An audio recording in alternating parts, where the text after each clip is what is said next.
ವರ್ಷಕ್ಕೆ ಸೋರಿಕೆ ಆಗಿದೆ, ಪದೇ ಪದೇ ಸೋರಿಕೆ ಆಗ್ತಾ ಇದೆ. ವಿದ್ಯಾರ್ಥಿಗಳ ಮನಸ್ಥಿತಿ ಹೆಂಗಿದೆ, ನಿಮ್ಮ ಇನ್ಸ್ಟಿಟ್ಯೂಷನ್ಗೆ ಬರುವಂಥ ವಿದ್ಯಾರ್ಥಿಗಳ ಮನಸ್ಥಿತಿ ಹೆಂಗಿದೆ, ಏನಿದೆ ವ್ಯವಸ್ಥೆ? ಸರ್, ವಿಶೇಷವಾಗಿ ಸೌತ್ ಇಂಡಿಯಾ ಮಕ್ಕಳು ಡಿಪ್ರೆಸ್ ಆಗಿದ್ದಾರೆ. ಇದು ನೀಟ್ ಜಾರಿಗೆ ಬಂದಾಗಿಂದ 2017ಇಂದ ಅಫಿಷಿಯಲಿ ನೀಟ್ ಎಕ್ಸಾಮು ಅಂದರೆ ಕನ್ಸಿಡರ್ ಮಾಡ್ತಾ ಇರೋದು. ಇದುವರೆಗೂ 3ನೇ ಬಾರಿ, ಎವ್ರಿ 2 ಇಯರ್ಸ್ಗೊಂದ್ಸಲ ನೀಟ್ ಪೇಪರ್ ಲೀಕ್ ಆಗ್ತಿದೆ. ಅದು ಲಾಸ್ಟ್ 2 ಟೈಮು ರಾಜಸ್ಥಾನಲ್ಲೇ ಲೀಕ್ ಆಗಿದೆ. ಇವಾಗ ಕೂಡ ರಾಜಸ್ಥಾನಲ್ಲೇ ಪೇಪರ್ ಲೀಕ್ ಆಗಿದೆ. ಅದು ಒಂದು ಕೋಚಿಂಗ್ ಸೆಂಟರ್ ಹಬ್ ಇರ್ತಕ್ಕಂಥ ಏರಿಯಾದಲ್ಲಿ. ನಾಸಿಕಲ್ಲಿ ಪೇಪರ್ ಲೀಕ್ ಆಗುತ್ತಂತೆ, ಅಲ್ಲಿಂದ ಕೇರಳಕ್ಕೆ ಹೋಗುತ್ತಂತೆ, ಗುರ್ಗಾವ್ಗೆ ಬರುತ್ತಂತೆ, ಹರಿಯಾಣಕ್ಕೆ ಬರುತ್ತಂತೆ, ಮಹಾರಾಷ್ಟ್ರಕ್ಕೆ ಬರುತ್ತಂತೆ. ಈಗ ಒಂದು 50 ಜನನಲ್ಲ, ಅವ್ರು 500 ಜನನ ಅರೆಸ್ಟ್ ಮಾಡ್ಕೊಳ್ಳಿ. ಅದಲ್ಲ, ಈಗ 25 ಲಕ್ಷ ಮಕ್ಕಳ ಮಾನಸಿಕ ಸ್ಥಿತಿ. ಅವ್ರು ಮತ್ತೆ ಪ್ರಿಪೇರ್ ಆಗೋದು. National testing agency NEET exam conduct ಮಾಡೋಕ್ಕೆ 200 ಕೋಟಿ ಖರ್ಚು ಮಾಡಿದ್ರೆ ಎಕ್ಸಾಮಿನೇಷನ್ ಫೀಸ್ ಅಂತ ಅವರು 300 ಕೋಟಿ ಲಾಭ ಮಾಡ್ತಾರೆ. ಅಂಥ ಪ್ರಾಫಿಟ್ ಇರೋ ಆರ್ಗನೈಸೇಷನ್ನು ಒಂದು ಕ್ವಶನ್ ಪೇಪರ್ನ ಪ್ರಾಪರಾಗಿ ಎಕ್ಸಾಮ್ ಸೆಂಟರ್ಗೆ ತಲುಪ್ಸೋಕ್ಕಾಗಲ್ವಾ? ಯಾರನ್ನ ಹೊಣೆ ಮಾಡಬೇಕು? ನ್ಯಾಷನಲ್ ಟೆಸ್ಟಿಂಗ್ ಏಜೆನ್ಸಿನ ಹೊಣೆ ಮಾಡಬೇಕಾ, ಇಲ್ಲ ಕೇಂದ್ರದ BJP ಹೊಣೆ ಮಾಡಬೇಕಾ? ಈ ವೈಫಲ್ಯಕ್ಕೆ ಕಾರಣ ಯಾರು? ಈಗ 25 ಲಕ್ಷ ಮಕ್ಕಳು ಅಂದರೆ ತಂದೆ ತಾಯಿ 1 ಕೋಟಿ, ಅಂದರೆ ಆ ಫ್ಯಾಮಿಲಿ ಸೇರಿಸಿದ್ರೆ 1 ಕೋಟಿ ಪಾಪ್ಯುಲೇಷನ್ ಮೇಲೆ ಇದು ಎಫೆಕ್ಟ್ ಆಗುತ್ತೆ. ನಾನು ಹೇಳೋದಿಷ್ಟೇ, ಕರ್ನಾಟಕದ ವಿದ್ಯಾರ್ಥಿಗಳಿಗೆ ನಾನು ರಿಕ್ವೆಸ್ಟ್ ಮಾಡ್ತೀನಿ, ದಯವಿಟ್ಟು ಪ್ಯಾನಿಕ್ ಆಗಬೇಡಿ. ಏನು ಮಾಡೋಕ್ಕಾಗಲ್ಲ. ಆರ್ಟ್ ಆಫ್ ಲಿವಿಂಗಲ್ಲಿ ಬಂದು ಭಾಷಣ ಮಾಡ್ತಾರೆ, ವಿದ್ಯಾರ್ಥಿಗಳ ಸೈನ್ಸ್ ಆಫ್ ಸಫರಿಂಗ್ ಕೇಳೋರಿಲ್ಲ, ಏನೂ ಮಾಡೋಂಗಿಲ್ಲ.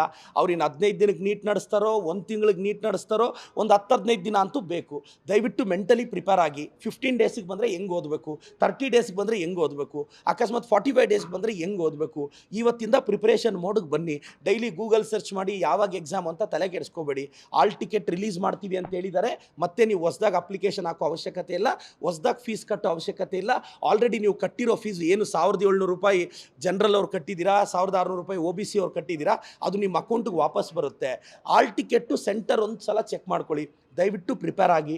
ಕರ್ನಾಟಕದ ವಿದ್ಯಾರ್ಥಿಗಳು 1,80,000 ನಿಮ್ಮ ತಂದೆ ತಾಯಿಗಳ ಪೋಷಕರ ಪರಿಶ್ರಮ, ನಿಮ್ಮ ಪರಿಶ್ರಮ ವಿಫಲ ಆಗಬಾರ್ದು. ಇನ್ನೊಂದು 15-20 ಡೇಸ್ ದಯವಿಟ್ಟು ತಮ್ಮ ಕಾಲೇಜುಗಳಿಗೆ ಹೋಗ್ತಿರೋ, ವಿದ್ಯಾಸಂಸ್ಥೆಗಳಿಗೆ ಹೋಗ್ತಿರೋ, ಪ್ಲೀಸ್ ಸೀರಿಯಸ್ ನೋಟಲ್ಲಿ ಪ್ರಿಪ್ರೇಷನ್ ಸ್ಟಾರ್ಟ್ ಮಾಡಿ.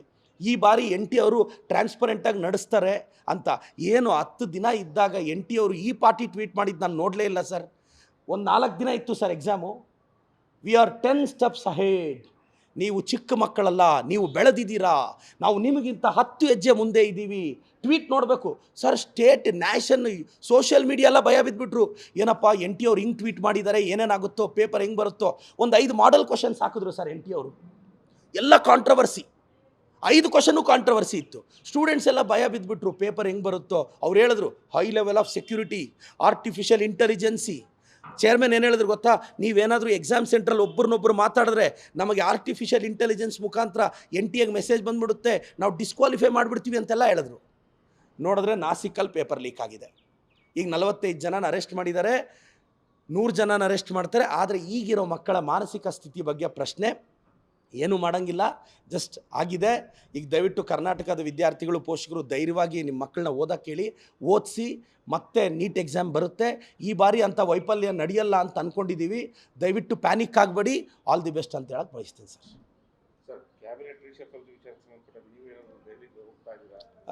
ಸರ್, ಕ್ಯಾಬಿನೆಟ್ ರೀಶಫಲ್ ಆಗ್ತಿದೆ, ಹಿರಿಯರೆಲ್ಲ ಅವಕಾಶ ಸಿಗಬೇಕು. ಸೊ ನಾನು ಜಸ್ಟ್ ತುಂಬ ಜನ ಹೋಗ್ತಾ ಇದ್ದಾರೆ, ಸುಮ್ಮನೆ ಜೊತೆಯಲ್ಲಿ ಹೋಗಿ ಬರ್ತೀನಿ ಅಷ್ಟೇ. ನನಗೇನು ಇಲ್ಲ, ಅಲ್ಲ ಕೇಳೋ ನೋಡಿ ಸರ್, ಕೇಳೋದಂತೇನಿಲ್ಲ. ನಾನು ಕೇಳಿದ್ದೀನಿ, ಸರ್ಕಾರ ಕೊಡಬೇಕು ಅನ್ನೋ ವಿನಂತಿ ಖಂಡಿತವಾಗೂ ನೋ ಡಿಮ್ಯಾಂಡ್ಸ್. ಬಟ್ ಒಂದು ಆಸೆ ಇದೆ, ನಾನು ಯೂತ್ ಕೋಟಾಲಿ ಅದೃಷ್ಟ ಒಲಿಬೋದು ಅಂತ. ಸಿಕ್ಕಿದ್ರೆ ವೆಲ್ ಆ್ಯಂಡ್ ಗುಡ್, ಸಿಗಲಿಲ್ಲ ಅಂದರೆ ಸೀನಿಯರ್ಸಿಗೆ ಸಿಗ್ತಾರೆ. ಈಗ ನಮ್ಮಲ್ಲಿ ಸುಬ್ಬಾರೆಡ್ಡಿ ಸಾಹೇಬ್ರಿದ್ದಾರೆ, ಅವ್ರಿಗೆ ಸಿಕ್ಕಿದ್ರು ವೆಲ್ ಆ್ಯಂಡ್ ಗುಡ್. ಸೀತಾರಾಮ್ ಸಾಹೇಬ್ರಿದ್ದಾರೆ, ಅವ್ರಿಗೆ ಸಿಕ್ಕಿದ್ರು ವೆಲ್ ಆ್ಯಂಡ್ ಗುಡ್. ಅಕಸ್ಮಾತ್ ನನಗೆ ಸಿಗುತ್ತೆ ಅಂದರೆ ಸೀತಾರಾಮ್ ಸಾಹೇಬರು, ಸುಬ್ಬಾರೆಡ್ಡಿ ಸಾಹೇಬರು, ನಮ್ಮ MC ಸಾಹೇಬರು 3 ಜನ ಆಶೀರ್ವಾದ ಮಾಡ್ತಾರೆ, ಮತ್ತು ನನಗೆ ಸಹಕರಿಸ್ತಾರೆ ಅಂತ ಕೂಡ ನಂಬಿಕೆ ಇದೆ. ಬಟ್ ಹೋಗಿ ಕೇಳೋದು ಧರ್ಮ. ಅದೇನೋ ತೆಲುಗಲ್ಲೊಂದು ಮಾತಿದೆ, ಅಡಗಂದೆ ಅಮ್ಮಯ್ಯನ ಭೂ ಪೆಟ್ಟದು ಅಂತ. ಅಂದರೆ ಕೇಳಲಿಲ್ಲ ಅಂದರೆ ತಾಯಿ ಕೂಡ ಕೈ ತುತ್ತು ತಿನ್ಸಲ್ಲ ಅಂತ. ಸೊ ನಾನು ಹೋಗಿ ಕೇಳ್ತೀನಿ, ಒಂದು ಅವಕಾಶ ಕೊಡಿ ಅಂತ. ಸೊ ನಾನು ದೆಹಲಿ ಹೋಗಿ ಬರ್ತೀನಿ ಸರ್.